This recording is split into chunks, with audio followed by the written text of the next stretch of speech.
इस एक ही वीडियो के अंदर कंप्लीट अफ्रीका महाद्वीप हम पढ़ लेंगे। इससे पहले आपने एशिया नहीं, नॉर्थ अमेरिका महाद्वीप, साउथ अमेरिका महाद्वीप और आज हम अफ्रीका महाद्वीप पढ़ लेंगे इस एक वीडियो के अंदर। सारी चीज़ें मैं आपको बता दूंगा, ध्यान से देखते रहिए। ये देख लीजिए बच्चों, अफ्रीका महाद्वीप का ये मैप है, आपके स्क्रीन पर पूरा आ रहा होगा, ध्यान से देख लीजिए। ये पूरा का पूरा मैप अफ्रीका महाद्वीप का है। यहाँ से आप देख रहे हैं ये जो पोर्शन है ना यहाँ वाला, ये टूट कर अलग हो रहा है। बहुत बड़ा जियोग्राफिकल चेंज हो रहा है, हम इस बात के साक्षी हैं। ये वर्तमान में घटना लगातार होती जा रही है, लेकिन इतनी स्लो घटना होती है ये कि हमें हमारा जो इंसान है ना, इसे मेज़र नहीं कर पाता। तो ये जो टुकड़ा है ये अलग हो रहा है। ये दोनों प्लेटें एक दूसरे के विपरीत जा रही हैं, डाइवर्जिंग एक दूसरे के विपरीत हो रही हैं। तो ये कुछ लाख वर्षों के बाद, 10-15 लाख वर्षों के बाद ये हिस्सा अलग हो जाएगा और इसके बीच में समुद्र आ जाएगा। और अभी भी वर्तमान में आप देखेंगे कई किलोमीटर की यहाँ पर दरारें पड़ चुकी हैं अफ्रीका महाद्वीप के अंदर। ठीक है, तो ये पूरा का पूरा मैप है। सबसे पहले ब्लैंक मैप की सहायता से कुछ इंपॉर्टेंट देशों के बारे में बताऊंगा। और अफ्रीका महाद्वीप इसलिए भी फेमस है कि भैया तीनों जो इम्पोर्टेंट रेखाएं हैं, ऊपर कर्क रेखा, बीच में भूमध्य रेखा और नीचे मकर रेखा, तीनों के तीनों यहाँ से गुजरती हैं। वो सारी चीज़ें हम पढ़ने वाले हैं, तो ध्यान से ये पूरा का पूरा वीडियो देखिएगा, आनंद आपको आने वाला है। देखिए बच्चों, जो इम्पोर्टेंट देश है यहाँ पर, सबसे पहले 9 देश सबसे इम्पोर्टेंट जो ऊपर वाले हैं ये याद कर लीजिए। ये देख लीजिए कौन कौन से भैया। यहाँ पर देखिए मोरक्को है, रबात इसकी राजधानी है। ठीक है, थोड़ा सा जूम करके दिखाता हूँ मैं आपको। देखिए मोरक्को है, रबात इसकी जानकारी है। कासाब्लांका एक पोर्ट है, बंदरगाह है, समुद्र किनारे बहुत ही फेमस है। और एक मराकेश जगह है, मराकेश जगह भी बहुत फेमस है मोरक्को के अंदर। आप अगर देखेंगे 2016 और 2015, 2017 इन 3 वर्षों में ये बहुत चर्चा में था। ठीक है, मराकेश जगह कहाँ पर है? मोरक्को के अंदर है। कासाब्लांका ये जो बंदरगाह है ये कहाँ पर है? मोरक्को के अंदर है, याद हो जाएगा आपको। अल्जीरिया, ये अफ्रीका महाद्वीप का सबसे बड़ा देश है। अफ्रीका महाद्वीप का सबसे बड़ा देश अल्जीरिया है, अल्जीयर्स इसकी राजधानी है। एक और इम्पोर्टेंट बात मैं आपको बता दूं, 7 के 7 महाद्वीपों में ये दूसरे नंबर पर आता है जनसंख्या के हिसाब से भी, और दूसरे नंबर पर क्षेत्रफल के हिसाब से भी, एरिया के हिसाब से भी ये सेकंड पोजीशन पर है, और पॉपुलेशन के हिसाब से भी ये सेकंड पोजीशन पर है ये अफ्रीका महाद्वीप। ये बहुत इम्पोर्टेंट बात है। ये पहले नंबर पर एशिया है, क्षेत्रफल के हिसाब से सबसे बड़ा महाद्वीप एशिया है। दूसरे नंबर पर अफ्रीका है, तीसरे पे नॉर्थ अमेरिका पढ़ाया मैंने, चौथे पे आपका साउथ अमेरिका, पाँचवें पे अंटार्कटिका, छठवें पे यूरोप और सातवें पे ऑस्ट्रेलिया महाद्वीप। ठीक है, और ऐसे ही जनसंख्या के मामले में अफ्रीका दूसरे नंबर पर है, एशिया पहले नंबर पर बच्चों। ठीक है, यहाँ पे एक छोटा सा देश आपको दिखाई दे रहा होगा, टूनिशिया। टूनिशिया की राजधानी क्या है? टूनिस। टूनिशिया में IA हटा दीजिए, टूनिस इसकी राजधानी हो जाएगी। और यहाँ पे एक देश दिखाई दे रहा है, लीबिया, बहुत इंपॉर्टेंट देश है लीबिया, त्रिपोली इसकी राजधानी है। तो इम्पोर्टेंट बात नोट करने वाली ये है कि आपका मोरक्को की राजधानी रबात भी एक बंदरगाह है, अल्जीरिया की राजधानी भी जो अल्जीयर्स है एक बंदरगाह है, टूनिशिया की राजधानी टूनिस भी एक बंदरगाह है, और लीबिया की राजधानी त्रिपोली भी एक बंदरगाह है। और एक बेंगाजी जो बंदरगाह है ये भी लीबिया के देश के अंदर ही है। बहुत इंपॉर्टेंट मैं बातें आपको बता रहा हूँ बच्चों, ये एग्ज़ाम में पूछा गया है कि बेंगाजी बंदरगाह का संबंध किस देश से है। ऐसा एग्ज़ाम में क्वेश्चन आएगा, 4 विकल्प दिए हैं, तो आप आसानी से लीबिया बता सकते हैं अगर आपने पढ़ा है। ऐसे एग्ज़ाम में पूछा गया है कि अलेक्जेंड्रिया जो बंदरगाह है, अलेक्जेंड्रिया पोर्ट, ये किस देश के से संबंधित है? तो आप बताएंगे इजिप्ट से संबंधित है। इजिप्ट, हिंदी में मिस्र देश इसको बोलते हैं। कायरा इसकी राजधानी है, कायरो इसकी राजधानी है, या काहिरा हिंदी में बोल दिया जाता है, इसकी राजधानी है। तो इतनी बातें इंपॉर्टेंट याद रखिएगा। इन देशों के ऊपर में एक समुद्र ये आपको दिखाई दे रहा है, ये भूमध्य सागर है, ये भूमध्य सागर है। ठीक है, और यहाँ पे इजिप्ट के ये बगल में आपको समुद्र दिखाई दे रहा है, ये खाड़ी दिखाई दे रही है, एक समुद्र का हिस्सा जो दिखाई दे रहा है आपको, ये क्या है भैया? ये लाल सागर है। ये क्या है? लाल सागर। ठीक, उसके बाद देखिए यहाँ पर आपको एक जगह दिखाई दे रही है, इस क्षेत्र का नाम है वेस्टर्न सहारा। इस क्षेत्र का नाम क्या है? वेस्टर्न सहारा। मैं आपको बता दूं वेस्टर्न सहारा का 80% हिस्सा मोरक्को के कब्जे में है। वेस्टर्न सहारा का 80% से ज़्यादा भाग जो है ना मोरक्को के कब्जे में है। ठीक है, इम्पोर्टेंट बातें मैं आपको बता रहा हूँ। अब यहाँ पे एक नीचे देश है मोरिटानिया। नौकशॉट इसकी राजधानी है। इसी के बगल में माली, बुमाको इसकी राजधानी है। इसी के बगल में नाइजर एक देश है, नियामे इसकी राजधानी है। इसी के जस्ट नीचे की तरफ नाइजीरिया एक देश है, अबुजा इसकी राजधानी है। तो जनसंख्या के हिसाब से सबसे बड़ा जो देश है नाइजीरिया है, मतलब पॉपुलेशन के हिसाब से। क्षेत्रफल के हिसाब से अल्जीरिया, याद हो जाएगा आपको। ठीक बच्चों, चलिए मैं आपको बता दूं यहाँ पर पेट्रोलियम के बहुत बड़े भंडार पाए जाते हैं। इन क्षेत्रों में पेट्रोलियम के बहुत बड़े भंडार पाए जाते हैं। इसलिए आपने सुना होगा एक संगठन ओपेक, क्या नाम सुना होगा? OPEC, OPEC। ठीक है, organisation of petroleum exporting countries. ऐसी कंट्री जो पेट्रोलियम का एक्सपोर्ट करती हों, तो वो वही करेंगी जिन देशों के पास पेट्रोलियम के भंडार होंगे। तो लीबिया की अगर बात करें, ये भी ओपेक का सदस्य है, अल्जीरिया भी ओपेक का सदस्य है और नाइजीरिया भी ओपेक का सदस्य है। टोटल इसमें ओपेक में 13 देश सदस्य हैं। ठीक है, याद रखिएगा। और बच्चों चाड एक देश है, आपको दिखाई दे रहा है ये चाड, ये सूडान, इम्पोर्टेंट देश है सूडान के बगल में इरिट्रिया है। अब सूडान इसलिए भी फेमस है, सूडान के जस्ट नीचे साउथ सूडान, ये दोनों पहले एक ही कंट्री हुआ करती थी लेकिन अभी अलग हो गई है और ये साउथ सूडान है। ठीक है, इसी के जस्ट बगल में इथोपिया एक देश है और यहाँ पे आपको दिखाई दे रहा सोमालिया एक देश है। अब इम्पोर्टेंट बात यह है कि ये इरिट्रिया और ये जिबूती छोटा सा जो कंट्री है, इथोपिया और सोमालिया, इन चारों देशों को मिलाकर आप देखेंगे एक सींग की तरह शेप है ना, सींग की तरह। तो इसी को अफ्रीका महाद्वीप का सींग बोला जाता है या हॉर्न ऑफ अफ्रीका बोला जाता है। ठीक है, हॉर्न ऑफ अफ्रीका में कौन कौन से देश हैं बच्चों? तो शॉर्ट ट्रिक आप याद रख सकते हैं, SEED सीड। S से सोमालिया, E से इथोपिया, E से इरिट्रिया और D से जिबूती। तो ये याद कर लीजिए। ठीक है, और कौन से देश याद रखने बच्चों? ये नीचे आपको ये केन्या दिखाई दे रहा है और तंजानिया और मोजाम्बिक।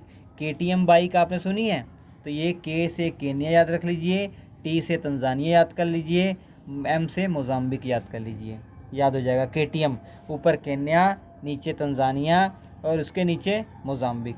ठीक है, चलिए इसी के जस्ट पैरेलल में 3 और कंट्री हैं।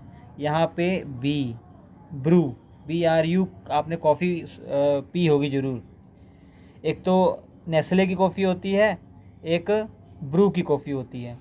तो BRU, तो B से ये बुरुंडी देश है भैया, और इसी के जस्ट ऊपर जो है रवांडा है, इसी के जस्ट ऊपर बड़ी सी कंट्री है युगांडा। बुरुंडी, रवांडा, युगांडा, ये कंट्री आप याद कर लीजिए। ठीक है, याद हो जाएगा। और यहाँ पे आइए, ये जो कंट्री आपको याद रखना ज़रूरी हो जाएगा, Z1 Z2, इस फॉर्मूले से आप याद रख सकते हैं। Z1 से ज़ाम्बिया याद कर लीजिए और Z2 से जिम्बाब्वे याद कर लीजिए। जिम्बाब्वे की राजधानी इंपॉर्टेंट है हरारे। जिम्बाब्वे मैच हमेशा हारता रहता है, तो इसकी राजधानी हरारे याद रख सकते हैं आप। ठीक है भैया, उसके बाद आइए यहाँ पे देख लीजिए, कंट्री जो बड़ी सी है ये साउथ अफ्रीका है, यही है दक्षिण अफ्रीका। और दक्षिण अफ्रीका के अंदर ही 2 इंडिपेंडेंट देश भी हैं, एक यहाँ पर आपको दिखाई दे रहा है लिसोथो और एक यहाँ पर दिखाई दे रहा है इस्वातिनी। 2 देश साउथ अफ्रीका के अंदर ही हैं। और यहाँ पे देखिए नामीबिया और बोत्सवाना, ये भी इम्पोर्टेंट देश हैं। हालांकि भी मैं कर्क रेखा, मकर रेखा, भूमध्य रेखा किस किस देश से गुजरती है वो याद करवा दूंगा, तो आपके लिए और आसान हो जाएगा। अभी फ़िलहाल जो मैं आपको बताता रहूँ बस आप सुनते रहिए, दोबारा से रिवीजन करेंगे तो आपके लिए बहुत आसान हो जाएगा। Z1 Z2 ज़ाम्बिया जिम्बाब्वे के बीच में एक छोटी सी कंट्री आपको दिखाई दे रही लंबी सी, ये मालावी है। आपके पास अगर एटलस है तो खोल कर बैठ जाइए, सब चीज़ मैं जो नोट करवा रहा हूँ नोट करते रहिए। अंगोला भैया एक देश है, लुआंडा इसकी राजधानी है। इसी के बगल में देखिए एक बड़ा सा कंट्री है, बहुत बड़ी सी कंट्री है, ये समुद्र से इसकी सीमा लगती है, ये इम्पोर्टेंट बात है। समुद्र से इसकी छोटी सीमा यहाँ पर देख रहे हैं लगती है। ये एग्ज़ाम में क्वेश्चन पूछा हुआ है कि क्या डेमोक्रेटिक रिपब्लिक ऑफ कॉन्गो समुद्र से टच करता है? जी हाँ, बिल्कुल करता है। इसी के बगल में एक कंट्री है, वो भी कॉन्गो है, रिपब्लिक ऑफ कॉन्गो, तो याद रख सकते हैं। यहाँ के बगल में एक कंट्री है गैबोन। अब आइए, इसी के जस्ट ऊपर अफ्रीका के बीचों बीच एक कंट्री है, तो इसलिए इसका नाम भी याद करना बहुत आसान हो जाएगा आपके लिए, सेंट्रल अफ्रीकन रिपब्लिक। ठीक है, सेंट्रल अफ्रीकन रिपब्लिक याद हो जाएगा। इसी के बगल में एक देश दिखाई दे रहा है आपको, कैमरून। इस देश का नाम क्या है? कैमरून। ठीक है भैया, इतनी जो कंट्रीज़ हैं ये बहुत इंपॉर्टेंट है, आप ये ज़रूर याद रखिएगा। चलिए अब नीचे की तरफ आते हैं कि कर्क रेखा किन देशों से गुजरती है, मकर रेखा किन देशों से गुजरती है और भूमध्य रेखा किन देशों से गुजरती है। सबसे पहले हम बात करेंगे कर्क रेखा की। तो कर्क रेखा, ये देख लीजिए, कर्क रेखा है, सबसे पहले वेस्टर्न सहारा से होकर गुजरती है। ये वेस्टर्न सहारा का 80% हिस्सा मोरक्को के कब्जे में है, यहाँ पर मोरक्को है। उसके बाद ये मॉरिटानिया जो देश है यहाँ से गुजरती है, फिर ये माली से गुजरती है, फिर अल्जीरिया से गुजरती है, फिर नाइजर और फिर लीबिया। चार्ट को जस्ट टच ही करती है, जस्ट टच करती है। तो इसलिए कई किताबों में आपको चार्ट का नाम आएगा, कई किताबों में नहीं आएगा, तो इसलिए कंफ्यूज नहीं होना है। जस्ट जो इसके उत्तरी अक्षांश है ना, उसको देखेंगे तो, और भूमध्य रेखा को देखेंगे, 23.5 डिग्री जो अक्षांश हैं नॉर्थ, और वो जस्ट बराबर ही हैं लगभग, तो इसलिए जस्ट टच करती है। और यहाँ पर इजिप्ट से ये गुजरती है। तो ये जो कंट्री हैं, ट्रॉपिक ऑफ कैंसर, यहाँ से गुजरती है। चार्ट को अगर ना भी याद रखें कोई दिक्कत नहीं, टेंशन ना लीजिए। ठीक है, वेस्टर्न सहारा, मॉरिटानिया, माली, अल्जीरिया, नाइजर, लीबिया, इजिप्ट। तभी मैंने कहा था ये जो 8-9 कंट्रीज़ हैं यहाँ पर पैरेलल में ऊपर की तरफ, ये बहुत इंपॉर्टेंट है। अब भूमध्य रेखा भैया, भूमध्य रेखा के लिए आपको 6 कंट्री का नाम याद रखना पड़ेगा। सबसे पहले यहाँ गैबोन है, ये कौन सी कंट्री है? गैबोन। ठीक है, उसके बाद कहाँ से? कॉन्गो है। उसके बाद डेमोक्रेटिक रिपब्लिक ऑफ कॉन्गो है। फिर युगांडा, जो मैंने ट्रिक बताई थी, BRU, ब्रूंडी, रवांडा, युगांडा। उसके बाद केन्या, फिर आपका सोमालिया। ठीक है भैया, तो ये 6 कंट्री आप याद रख लीजिए।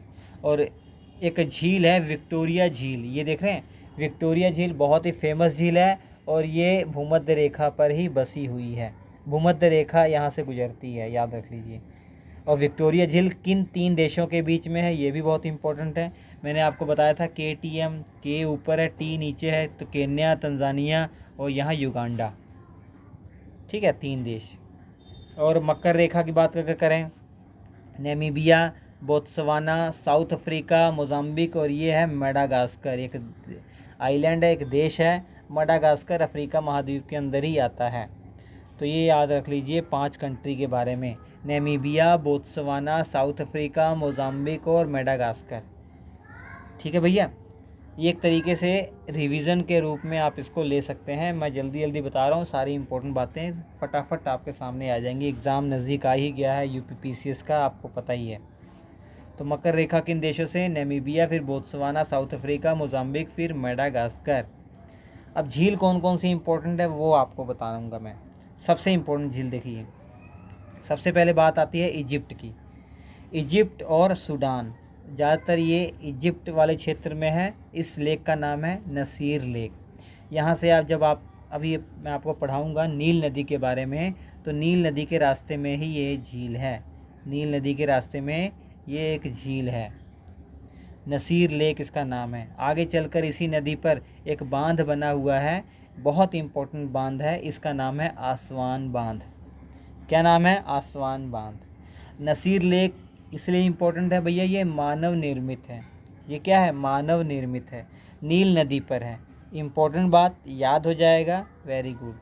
अब देखिए, ये रेड सागर है और ये भूमध्य सागर है। क्या ये दोनों आपस में मिले हुए हैं? जी हाँ, मानव ने इसको दोनों को मिला दिया है। पहले नहीं मिले हुए थे, लेकिन नहर खोद दी गई है। इस नहर का नाम है स्वेज नहर। स्वेज नहर के जरिए लाल सागर को भूमध्य सागर से मिला दिया गया है, ताकि यातायात सुगम हो जाए।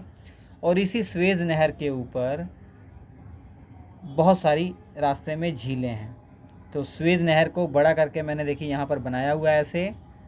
एक तरफ भूमध्य रेखा है और दूसरी तरफ लाल सागर है। एक तरफ लाल सागर है, इधर भूमध्य सागर। इस बीच में जो झीलें हैं वो मैंने यहाँ बड़े में दिखा दिया आपको। ऊपर की तरफ मंजला लेक है, फिर तिमशा लेक है, फिर ग्रेट बीटर लेक है, फिर लिटिल बीटर लेक है।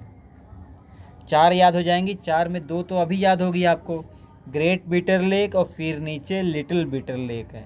ग्रेट बीटर लेक ऊपर है, मतलब नॉर्थ में है, और ये साउथ में है लिटिल बीटर लेक। और मंजाला लेक ऊपर, फिर तिमशा लेक है। याद हो गया बच्चों, वेरी गुड। उसके बाद आइए, मैंने आपको बताया था ना ये हिस्सा जो है ये अलग हो रहा है, ये टूटकर अलग हो रहा है। तो ये जो मैंने येलो में आपको दिखाई है ना, ये येलो में ये सब दरारें आ चुकी हैं। ये अभी देखेंगे प्रेजेंट में ये रिफ्ट पड़ चुका है, दरार पड़ चुकी है। और इन दरारों में कई सारी झीलों का निर्माण हुआ है, कई सारे झीलें हैं इन दरारों में। उन झीलों के बारे में भी आपको पढ़ना है। सबसे पहले जो इन रिफ्ट में, इस ग्रेट रिफ्ट में झीलें हैं वो आप पढ़ लीजिए। जो झीलें इन रिफ्ट का हिस्सा है, माफ़ कीजिएगा, जो झीलें इन ग्रेट रिफ्ट का हिस्सा है उन्हें सबसे पहले हम समझ लेते हैं। सबसे पहले ये देश मैंने बताया था जिबूती देश है। जिबूती देश में असल लेक है भैया, एक झील है असल लेक, ये भी इस रिफ्ट का हिस्सा है। उसके बाद ये ताना लेक है। ताना लेक इसलिए फेमस हो रही है क्योंकि जो नील नदी है, नील नदी 2 नदियों के मिलने से बनती है। एक है ब्लू नील नदी और एक है वाइट नील नदी। वाइट नील नदी तो आपका विक्टोरिया लेक से निकलेगी, यहाँ से ऐसे, और ताना लेक, ये जो ताना लेक है यहाँ से ब्लू नील नदी निकलेगी, और ये दोनों सूडान के अंदर मिल जाएंगे। सूडान की राजधानी खार्तूम है, यहाँ पर दोनों नदियाँ मिलती हैं, तब जाकर ये नील नदी कहलाती है। ठीक है, तो ताना झील, सोर्स ऑफ ब्लू नील, ये भी इस रिफ्ट का हिस्सा है। और केन्या के अंदर एक झील आपको दिखाई दे रही है, ये तुर्काना झील है। कौन सी झील है भैया? तुर्काना लेक है, तुर्काना झील है।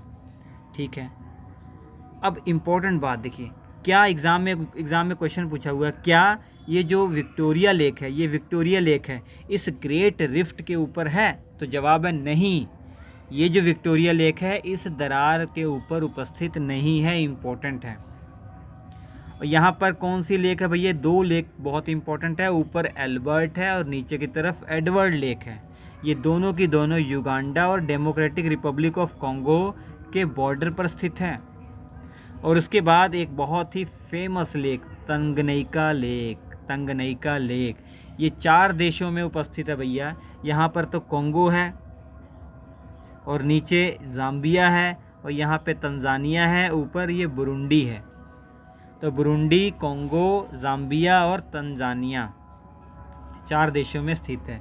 उसके बाद ये मालावी लेक, ये मालावी देश मैंने बताया था आपको, ये देख लीजिए मालावी देश है, इसके और मोज़ाम्बिक और तंजानिया के बॉर्डर पर स्थित है मालावी लेक, ये भी इस रिफ्ट का हिस्सा है। तो ये झीलें मैंने बताई जो ये रिफ्ट के ऊपर हैं। इसके अलावा ज़ाम्बिया और जिम्बाब्वे के बीच में एक झील है करीबा लेक, यहाँ पर एक नदी गुजरती है, इन बॉर्डर पर एक नदी गुजरती है ऐसे, इस नदी का नाम है ज़ाम्बेज़ी नदी। अभी नदियों के बारे में जब बताऊंगा तो इसका जिक्र फिर से करेंगे। इसी ज़ाम्बेज़ी नदी के ऊपर एक झील है करीबा लेक। क्या नाम है बच्चों? करीबा लेक।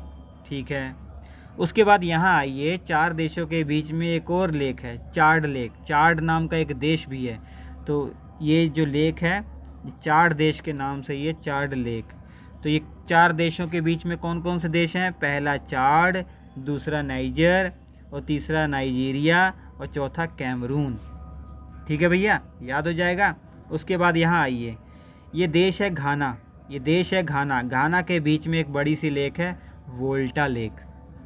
माली देश में एक लेक है, ये सूख रही है। जो झीलें सूख रही होती हैं वो यूपीएससी यूपीपीसीएस का फेवरेट क्वेश्चन हो जाती हैं बच्चों। फेगुबाई लेक, शाबाश, इतनी बातें याद रख लीजिए। अब मैंने जो आपको पढ़ाया ये मैप के माध्यम से, वो लेक मैंने यहाँ नोट भी बनाकर लिख दिए हैं। इजिप्ट में कौन कौन सी लेक आपको याद रखनी है? सबसे पहले तो सुएज़ नहर के ऊपर मैंने 4 लेक आपको बताई थी, Manzala lake, Timsah lake, Great Bitter Lake और लिटिल बिटर लेक। याद है? नहीं याद है तो याद कर लीजिए फिर से। मैंने मैप में आपको दिखाया था, ये लाल सागर है भैया, और ये ऊपर भूमध्य सागर है।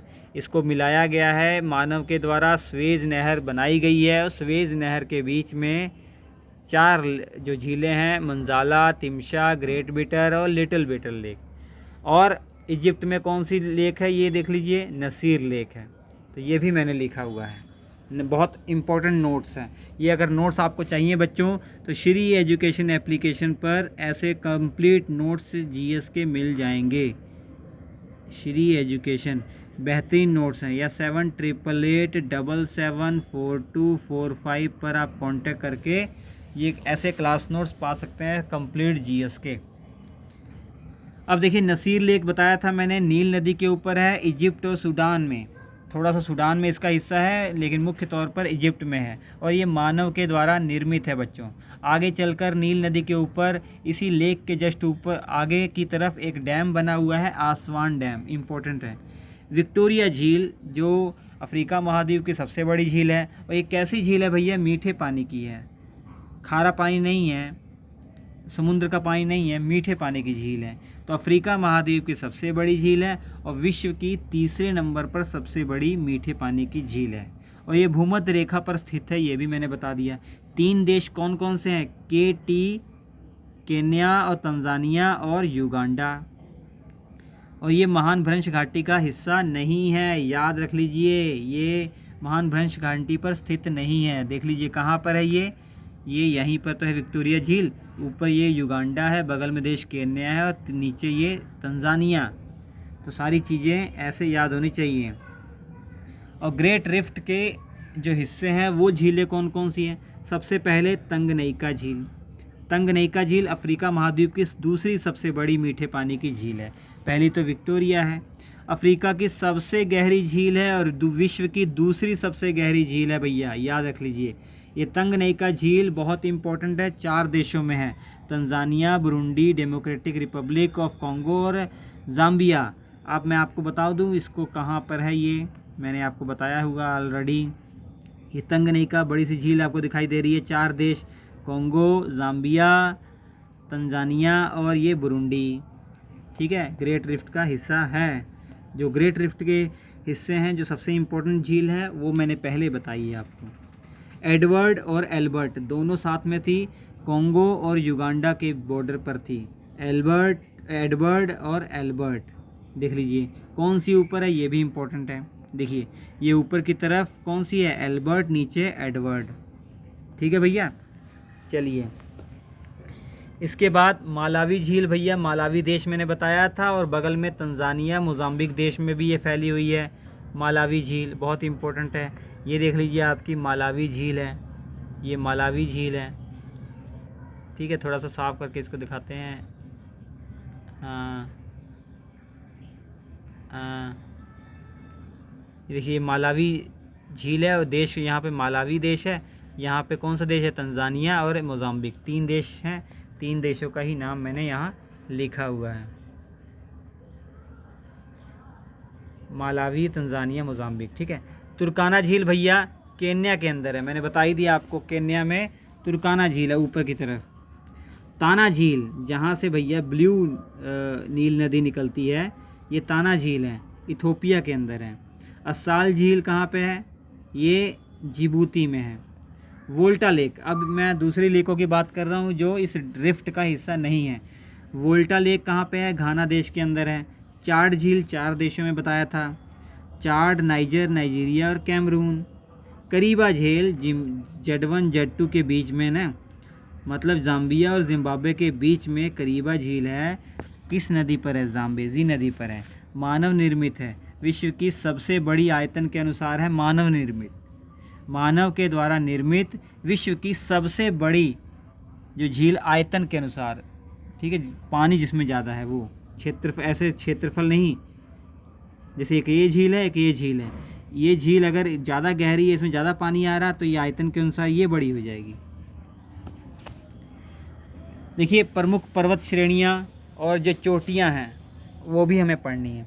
पर्वत श्रेणी क्या होती है, कई सारी चोटियों का जो समूह है ये पर्वत श्रेणी है। जैसे हिमालय पर्वत श्रेणी एक पर्वत श्रेणी है, और हिमालय के अंदर जो चोटियाँ हैं इम्पोर्टेंट, जैसे माउंट एवरेस्ट वो एक चोटी है। तो दोनों चीज़ें आपको याद रखनी है।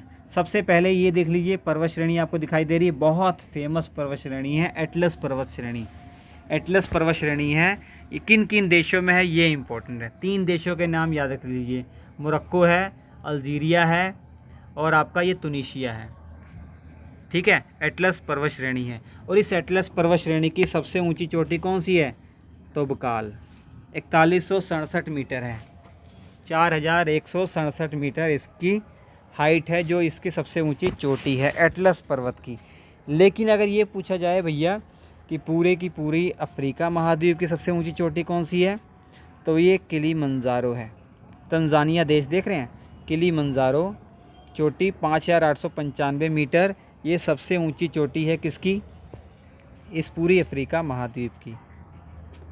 ठीक है, और ये साउथ अफ्रीका देख रहे हैं, ये साउथ अफ्रीका में भी एक पर्वत श्रेणी है, ड्रैकेंसबर्ग पर्वत श्रेणी। ये एक रेजिड्यूल माउंटेन है, मतलब ऐसा माउंटेन है जो अपने अंतिम कगार पर चल रहा है। जैसे अरावली पर्वत श्रेणी बहुत पुराना पर्वत श्रेणी है, वैसे ही ये भी है। ठीक है, और यहाँ पे जो देश है कैमरून, ये देश है ना कैमरून, कैमरून के अंदर एक चोटी है, इसका नाम भी कैमरून है, माउंट कैमरून। ये इम्पोर्टेंट इसलिए है, ये एक्टिव वोल्केनो है, सक्रिय ज्वालामुखी है ये। ठीक है, लीबिया और चाड देश में एक पर्वत श्रेणी है, तिबिस्ती माउंटेन्स या तिबिस्ती पर्वत श्रेणी। और एक छोटी सी पर्वत श्रेणी अल्जीरिया में है, हॉगर माउंटेन। तो इम्पोर्टेंट याद रखना है, एटलस पर्वत श्रेणी और किलीमंजारो बहुत ही ज़्यादा इम्पोर्टेंट है। किलीमंजारो तो सबसे ज़्यादा इम्पोर्टेंट है, अफ्रीका महाद्वीप की सबसे ऊंची चोटी है, और ये 5895 मीटर तंजानिया में है। ठीक है, और जो अभी इम्पोर्टेंट चीज़ें मैंने बताई वही मैंने यहाँ पर लिखा हुआ है सारा चीज़ें। ठीक है, इम्पोर्टेंट नदियाँ, सबसे इम्पोर्टेंट नदी तो नील नदी है। नील नदी 2 नदियों के संगम से बनती है। यहाँ पे विक्टोरिया झील है, बताया था, विक्टोरिया झील से एक नदी निकलती है, इसको वाइट नील नदी बोला जाता है। इसको क्या बोला जाता है? वाइट नील नदी। ये खासियत देखिए, ये विक्टोरिया झील से निकलती है, युगांडा में जाती है। युगांडा की जो राजधानी है कंपाला, वो इसी नदी के किनारे बसी हुई है। इतना ही नहीं, जब ये आगे साउथ सूडान में जाती है तो साउथ सूडान की जो राजधानी है जूबा, ये भी इसी किनारे बसी हुई है। इतना ही नहीं, आगे जब जाती है तो ब्लू नील नदी जो ताना झील से निकली हुई है इथियोपिया से, ये इसको मिल जाती है खार्तूम। खार्तूम किसकी राजधानी है? सूडान की। और यहाँ इन दोनों का संगम होता है, जैसे हमारे यहाँ प्रयागराज है, गंगा और यमुना का संगम होता है, ऐसे ही ब्लू नील नदी, वाइट नील नदी मिलती हैं सूडान की राजधानी खार्तूम में। ठीक है, आगे चलती है ये नदी तो इजिप्ट की जो राजधानी है कायरा, वो भी इसी के किनारे बसी हुई है। और बीच में नसीर लेक मैंने बताया ही था, जो मानव निर्मित झील है, वो इसी के ऊपर बसा हुआ है, मतलब इसी पर बनाया गया है। आगे बगल में ही अलेक्जेंड्रिया पोर्ट है, ये भी मैं बता चुका हूँ। ठीक है, तो ये नील नदी की कहानी थी। अब आगे आइए, एक नदी है बहुत ही फेमस, जाम्बेजी नदी, जिक्र कर चुके हैं। कहाँ से निकलती है? कटंगा के पठारों से निकलती है। ये कटंगा का पठार कहाँ बसा हुआ है? अंगोला देश देख रहे हैं, जाम्बिया देश देख रहे हैं, और ये कॉन्गो, आपका ये देश है कॉन्गो, इसके बीच में ये पठार बसा हुआ है, यहीं से निकलती है। ये नदी सबसे पहले अंगोला में जाती है, उसके बाद जाम्बिया में एंटर करती है, फिर जाम्बिया में एंटर करने के बाद जिम्बाब्वे और जाम्बिया के बीच में बॉर्डर जो है यही नदी बनाती है, और इसी के बीच में करीबा झील है। और आगे चलकर ये मोज़ाम्बिक में एंटर करती है, फिर मालावी के साथ बॉर्डर बनाती हुई समुद्र में गिर जाती है। उसके बाद देखिए जाम्बेजी नदी हो गया। ये आपकी कौन सी नदी है? लिम्पोपो नदी। ये फेमस इसलिए है क्योंकि ये मकर रेखा को 2 बार काटती है। भैया कर्क रेखा को 2 बार काटने वाली नदी तो माही नदी है, मकर रेखा को 2 बार काटने वाली नदी लिम्पोपो नदी है, और भूमध्य रेखा को 2 बार काटने वाली नदी वो भी अफ्रीका महाद्वीप में है, कॉन्गो नदी। अभी आगे मैं उसके बारे में बताऊंगा। तो लिम्पोपो नदी कहाँ से निकल रही है? साउथ अफ्रीका से निकल रही है, बोत्सवाना के साथ बॉर्डर बनाती है, फिर आगे चलकर जिम्बाब्वे के साथ भी बॉर्डर बनाती है, जिम्बाब्वे और साउथ अफ्रीका का बॉर्डर बनाती है, फिर मोज़ाम्बिक में एंटर करती हुई घूमकर समुद्र में गिर जाती है। ठीक है, अब आगे आइए, कॉन्गो नदी देख रहे हैं, ये देश कॉन्गो है, कॉन्गो से ये निकलती है ऐसे यू टर्न बनाती हुई कॉन्गो, और ये बगल में जो एक और देश कॉन्गो, ये तो डेमोक्रेटिक रिपब्लिक ऑफ कॉन्गो है, और बगल में कॉन्गो, इन दोनों के साथ बॉर्डर बनाती हुई उसके बाद ये थोड़ा सा बॉर्डर बनाती है अंगोला के साथ, समुद्र में गिर जाती है। और ये फेमस इसलिए है कांगो नदी कि 2 बार इस नदी को काटती है भूमध्य रेखा, या भूमध्य रेखा को ये 2 बार काटने वाली नदी कांगो है। और माही नदी इंडिया में ही है, वो कर्क रेखा को 2 बार काटती है। तीनों की तीनों नदियाँ अभी याद कर लीजिए। माही नदी कर्क रेखा को 2 बार काटती है, कांगो नदी भूमध्य रेखा को 2 बार काटती है, और मकर रेखा को 2 बार काटने वाली नदी लिम्पोपो नदी हो जाएगा। ठीक है भैया। एक नदी यहाँ आई है नाइजर नदी, ये देखिए घाना से एंटर निकलती है यहाँ से, उसके बाद माली में एंटर करती है, फिर घूम जाती है थोड़ा सा नाइजर में एंटर करते हुए, नाइजीरिया फिर में जाते हुए उसका समुद्र में गिर जाती है। ये नाइजर नदी है। ठीक, इतनी बातें आपको नदियों के बारे में याद रखनी है। अब आइए इम्पोर्टेंट चीज़ जो है, इम्पोर्टेंट जो बहुत इम्पोर्टेंट चीज़ है, सहारा डिज़र्ट, सहारा मरुस्थल। विश्व का सबसे बड़ा मरुस्थल कौन सा है? सहारा मरुस्थल। कहाँ पे है? अफ्रीका महाद्वीप में। ये देख रहे हैं सहारा मरुस्थल।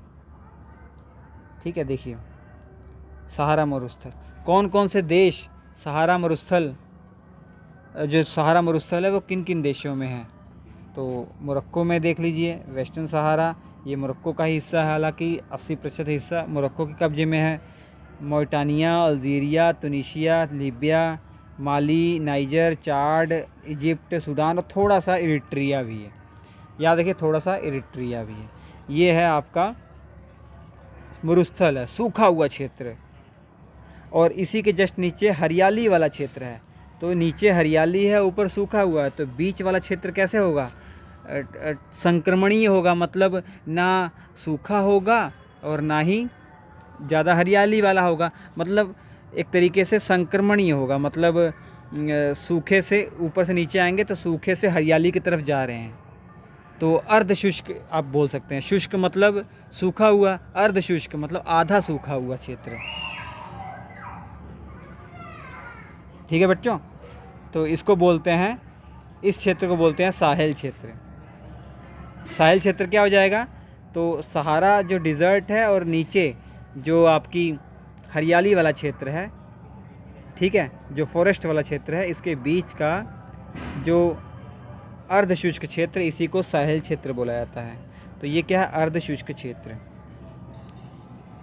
ठीक, चलिए, तो ये आपको रेगिस्तान के बारे में पता लग गया। एक और कालाहारी डिज़र्ट है, देख लीजिए यहाँ पर साउथ में, दक्षिण में कालाहारी डिज़र्ट। तो 2 डिज़र्ट के बारे में अभी आप याद रख लीजिए, 2 मरुस्थल के बारे में। ठीक है, और आगे इम्पोर्टेंट घास के मैदान। घास के मैदान भैया बहुत इंपॉर्टेंट होते हैं। जैसे मैंने नॉर्थ अमेरिका महाद्वीप में पढ़ाया था आपको प्रेयरी घास के मैदान। तो प्रेयरी घास के मैदान कैसे थे? ठंडे क्षेत्रों में पाए जाते हैं, तो शीतोष्ण घास के मैदान थे। देखिए घास के मैदान 2 प्रकार के आप दिमाग में रखिए, ठंडे क्षेत्रों में शीतोष्ण घास के मैदान, और जो गर्म क्षेत्र है मतलब कर्क रेखा से मकर रेखा के जो बीच का जो क्षेत्र है, यहाँ पे जो घास के मैदान पाए जाते हैं, इन्हें उष्णकटिबंधीय घास के मैदान कहा जाता है। तो उष्णकटिबंधीय घास के मैदान ये गर्म क्षेत्र वालों को कहा जाता है। तो अलग अलग महाद्वीपों में इसके नाम अलग अलग हैं।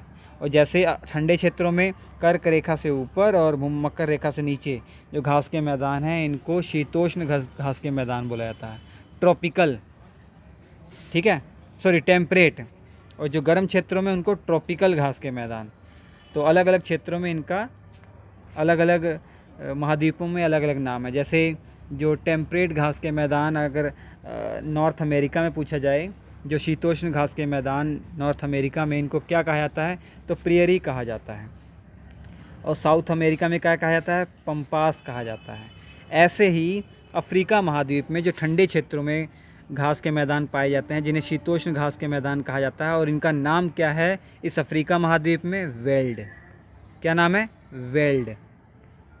क्या नाम है? वेल्ड। ठीक है, और जो गर्म क्षेत्रों में, मतलब जो गर्म घास के मैदान, जैसे गर्म नहीं कह सकते, उष्णकटिबंधीय घास के मैदान, उनका क्या नाम है? उनका नाम है सवाना।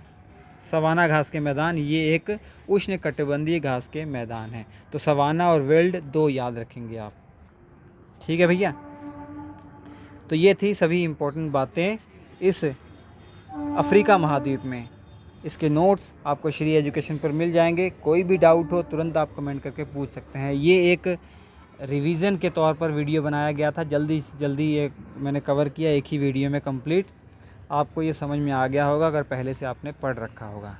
अगर नहीं भी पढ़ा कोई दिक्कत नहीं, ये आप जो इम्पोर्टेंट चीज़ें बता दी मैंने, इसी को रिवाइज़ कर लीजिए, सब याद हो जाएगा।